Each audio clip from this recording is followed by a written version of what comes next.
All right, everyone. So it's a few minutes past 10:30, so we'll get started. I just wanted to say good morning, and I'm Jordan Rica with DYOPATH, and welcome to this morning's roundtable on cybersecurity maturity model certification, also known as CMMC for government contractors.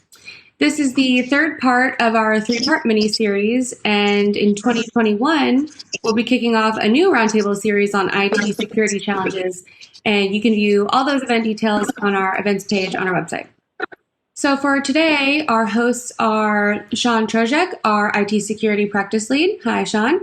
We have Matt Briggs, our Director of New Business Development. Good morning, Matt. And then later we will be joined by our CTO, James Melchor. So before we get started, I would just like to let everyone know that we have a few people on today, and whenever you join the roundtable, you are muted and your video is off. But I'd like to encourage everyone to send in their questions using the chat feature or the Q&A option. So without further ado, I will hand it over to you, Matt. Go ahead. Yeah, thanks, Jordan. Good morning, everyone. Thank you again for spending time with us on a CMMC roundtable. As Jordan mentioned, this is 3 of 3, and then we're going to move on to a different topic in 2021. Quick reminder: our second session, which occurred in November, we focused on the importance of evidentiary artifacts, documentation, in prepping for an audit and even an assessment.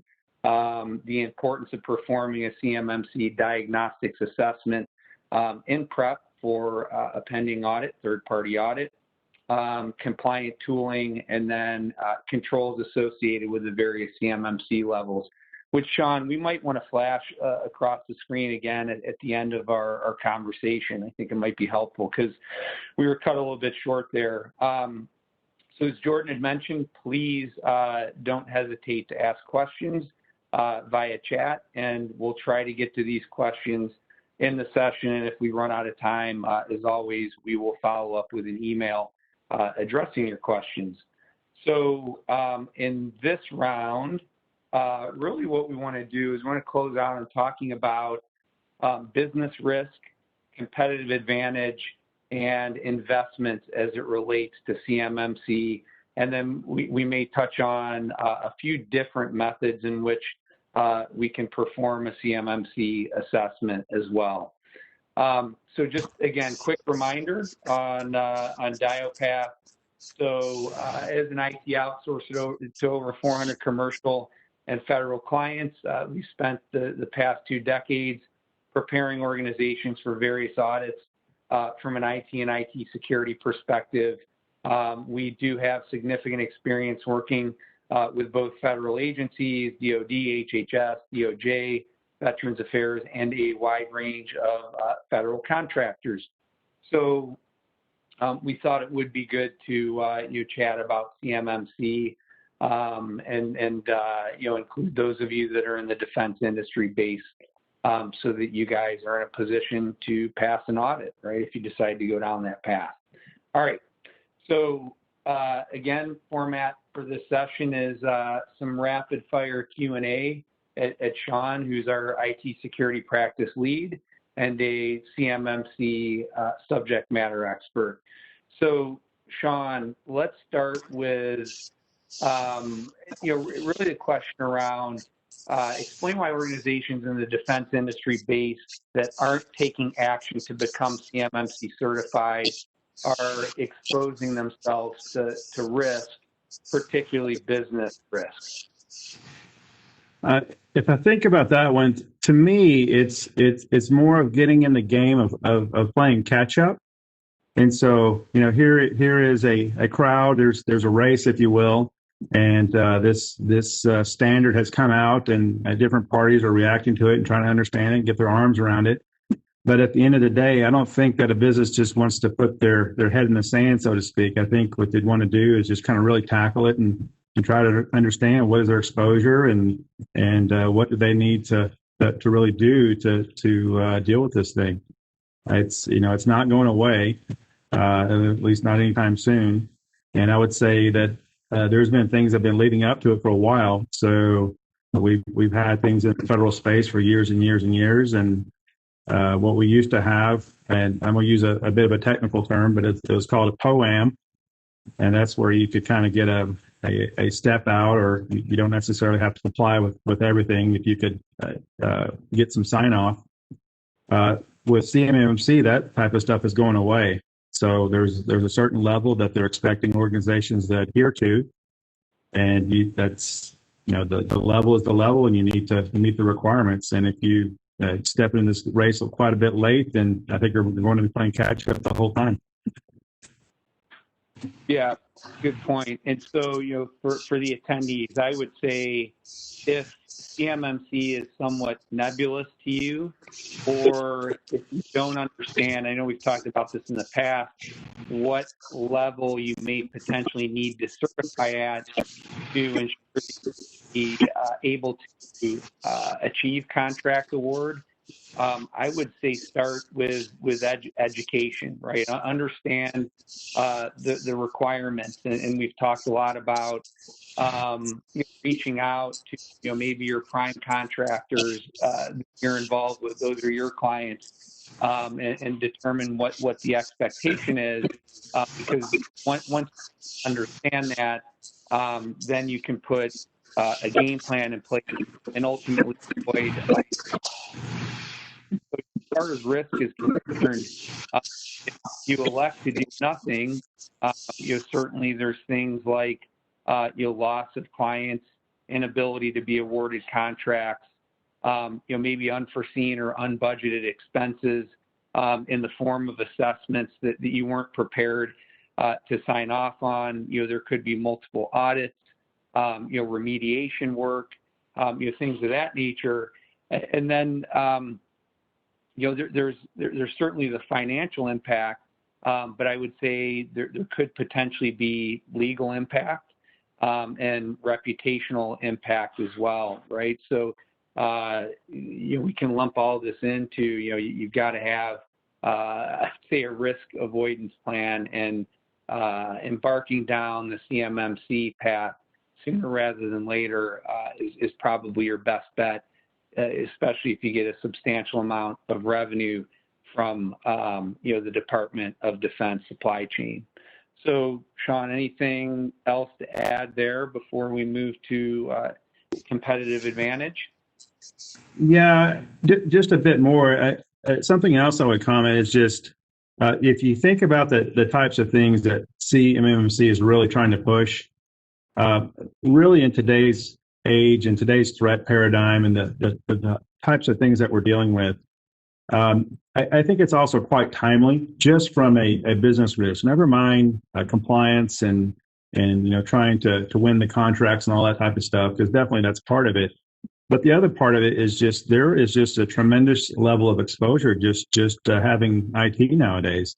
And so I think the different levels really provide a type of roadmap just to deal with stuff you're going to have to deal with anyway.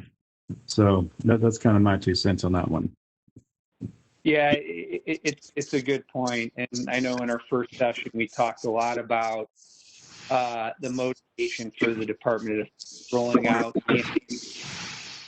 so that controlled unclassified information that's scattered around the defense industry base and organizations is, I would say, being kept safe and sound as possible, right? On uncontrolled networks, for example. So good point.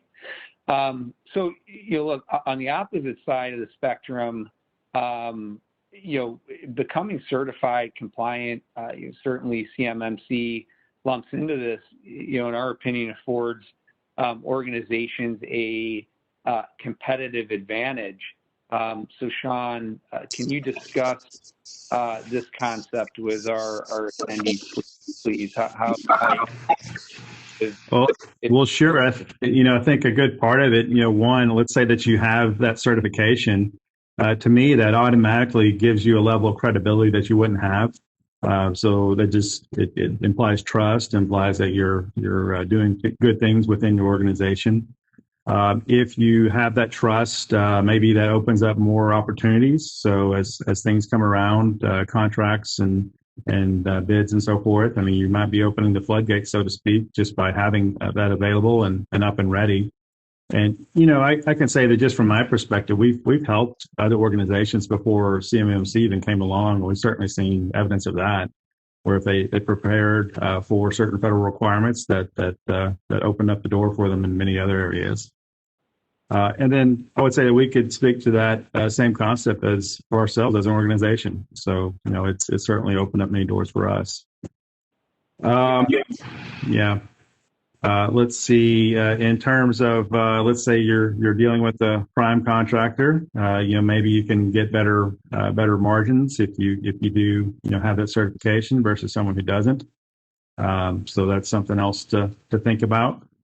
You can charge a little bit more for what you're offering there, and then just thinking about.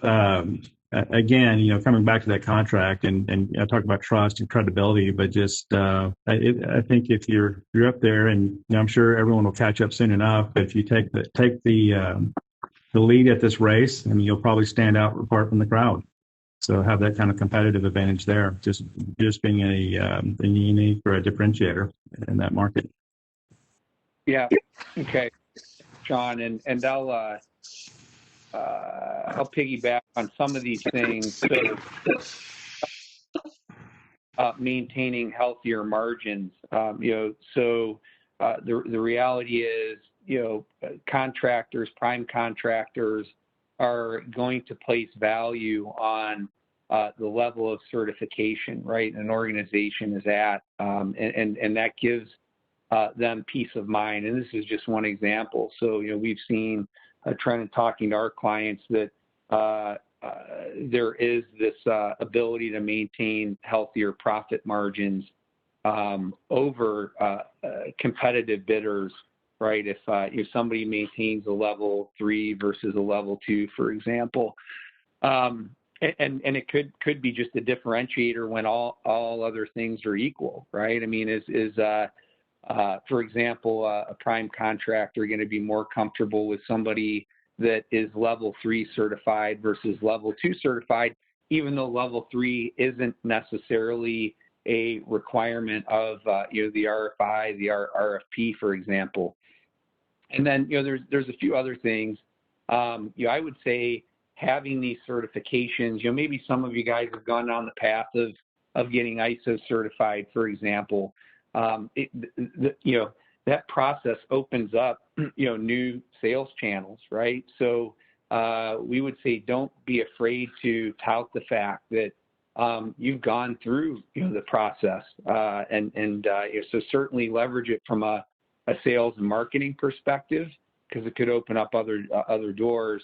And then, budget, cost containment.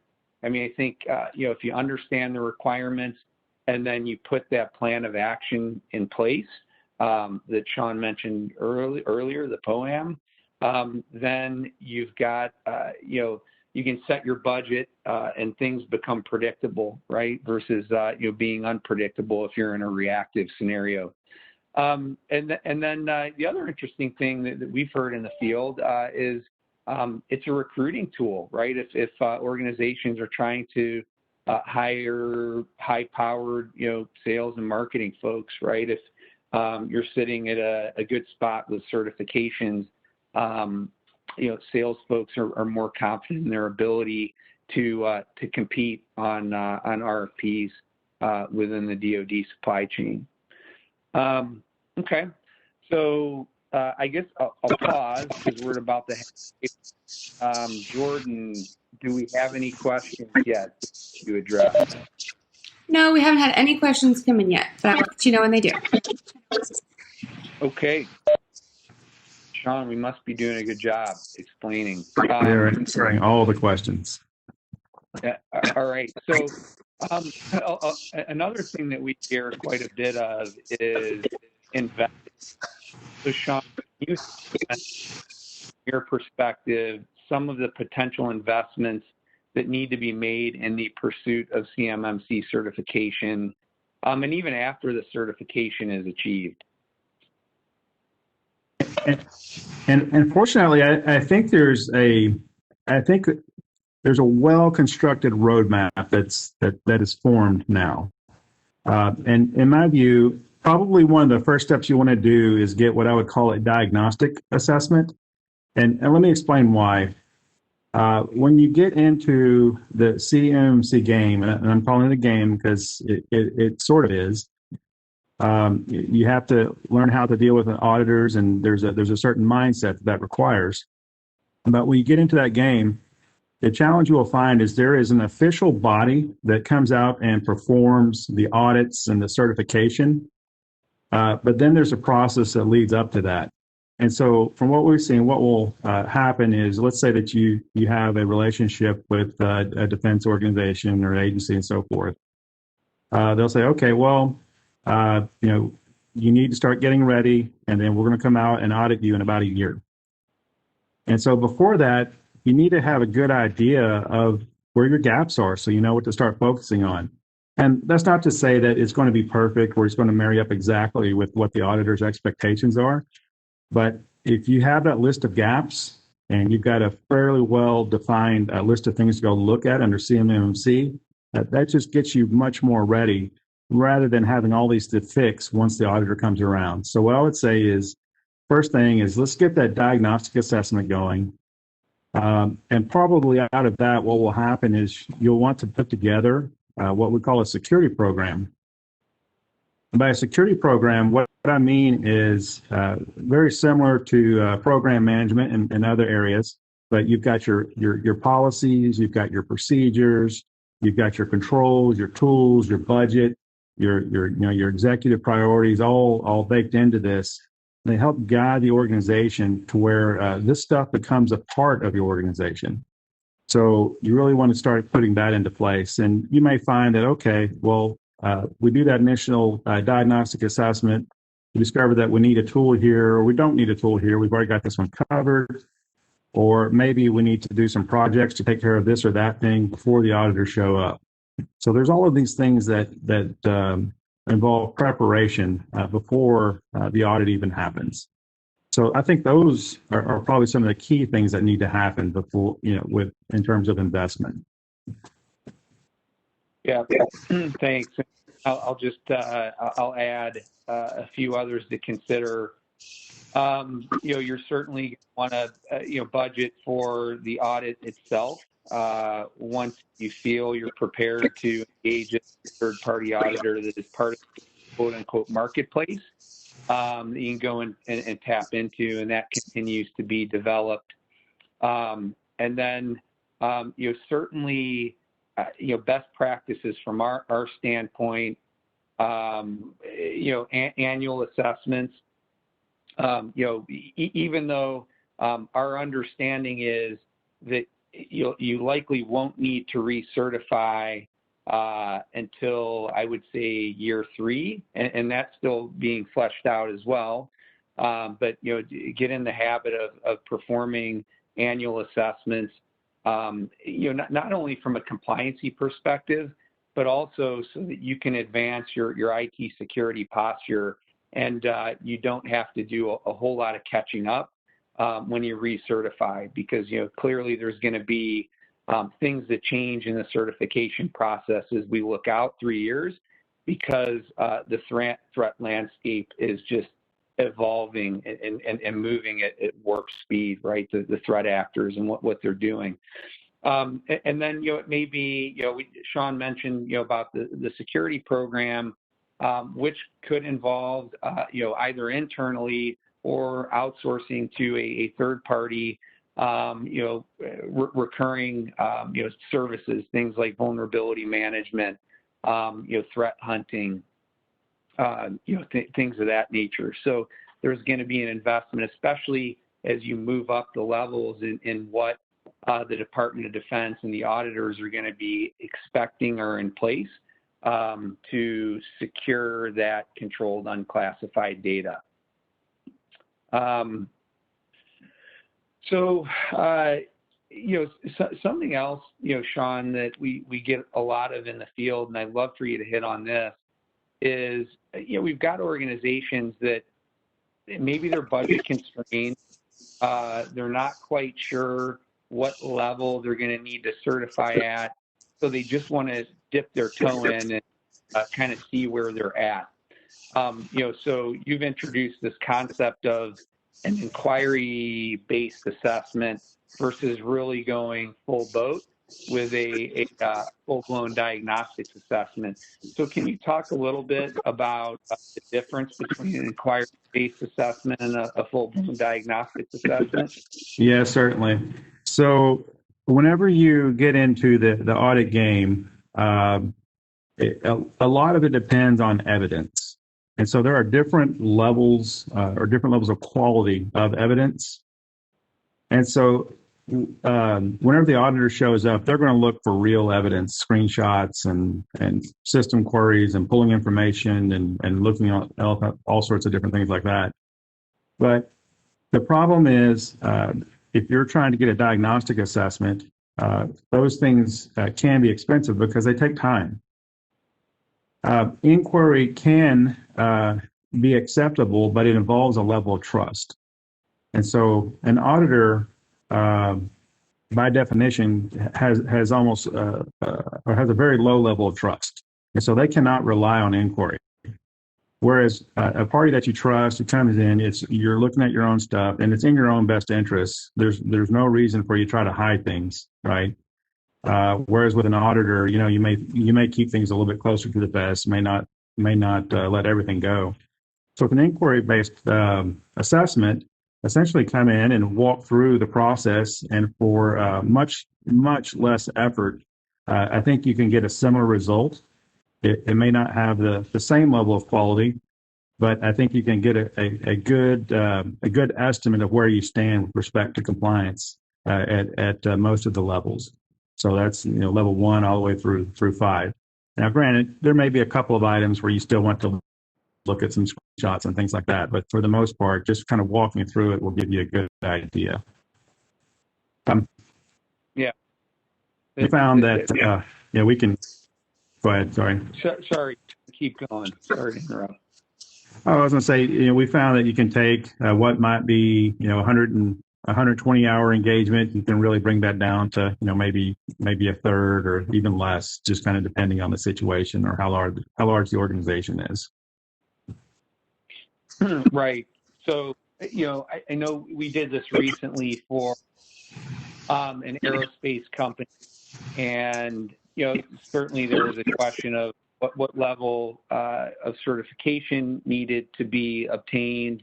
There's certainly budgetary constraints, and so one of the approaches that we took in this scenario, and it's happened in the past, is let's compare and contrast an inquiries-based assessment versus a diagnostics assessment, and walk through the scope, walk through the final deliverable, determine how to take the assessment, the report, and the recommendations and action on those things. And so there's a lot of variables, as Sean had mentioned. It depends on size of the organization, sophistication of the network, where the data resides, the CUI.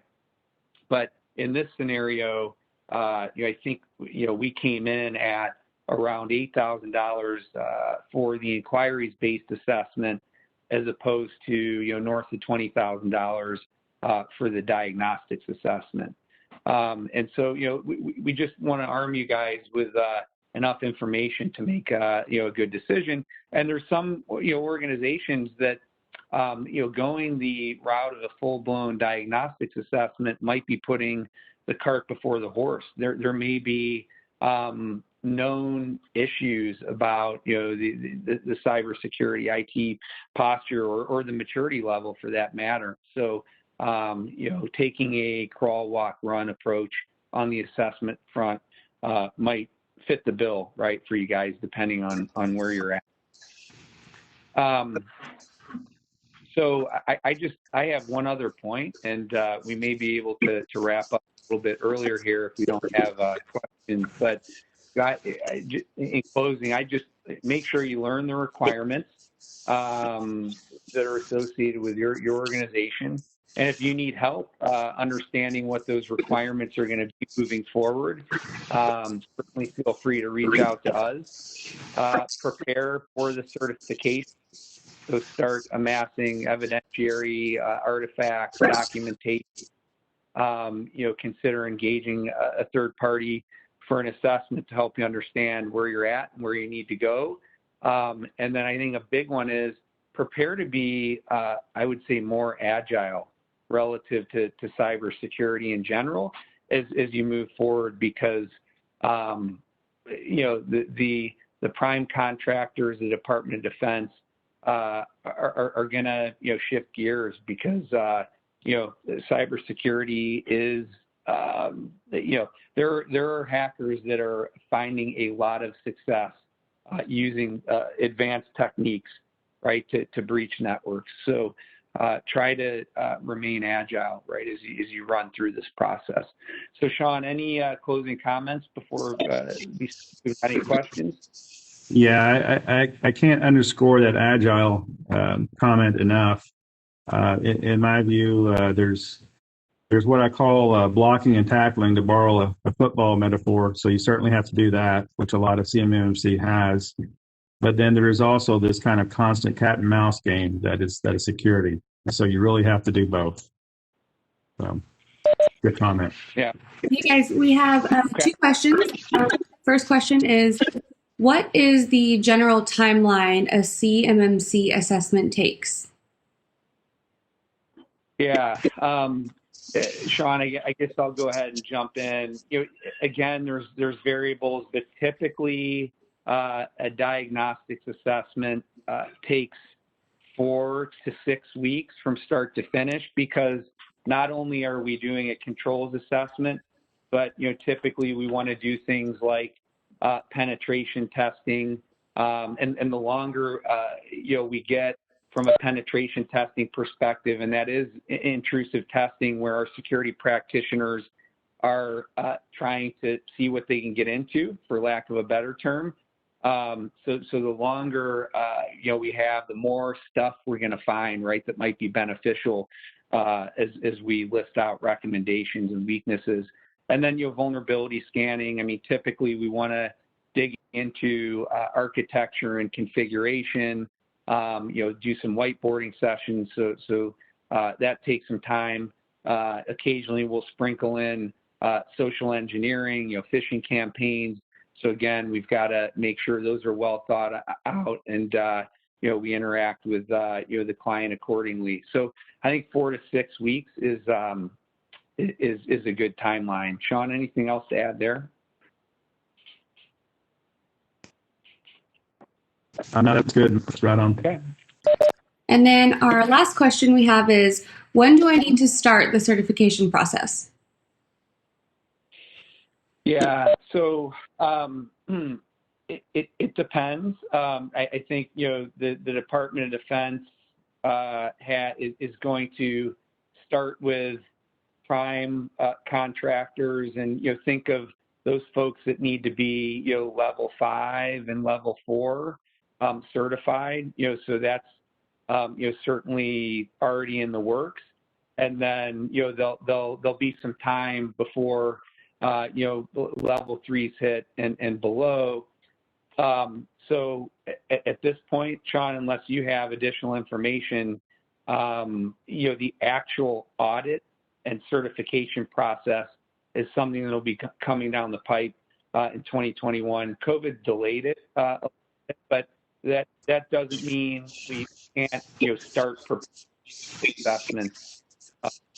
Well, yeah, and I've got some fresh information on that. So some of our customers are seeing it. It's they're getting ready now. So they've been given the advice by the government, and they're moving ahead. So it's I know there's a lot of talk for a while, but for some of the entities that we see, that it is becoming real. Yeah. So they'll be audited in about a year from now. So. Awesome. Well, thank you guys. I don't have any other questions at this moment, but if anybody does have any other questions, you can just email us at solutions@dyopath.com. I just want to thank everybody for joining today, and a recording of this roundtable will be sent out to everybody and uploaded to our YouTube channel later today. And don't forget to check out our new roundtable series coming up in January on IT security challenges. Thank you, Matt and Sean. You guys did great today. I hope everyone has a great day and happy holidays. Thanks, everyone. Bye.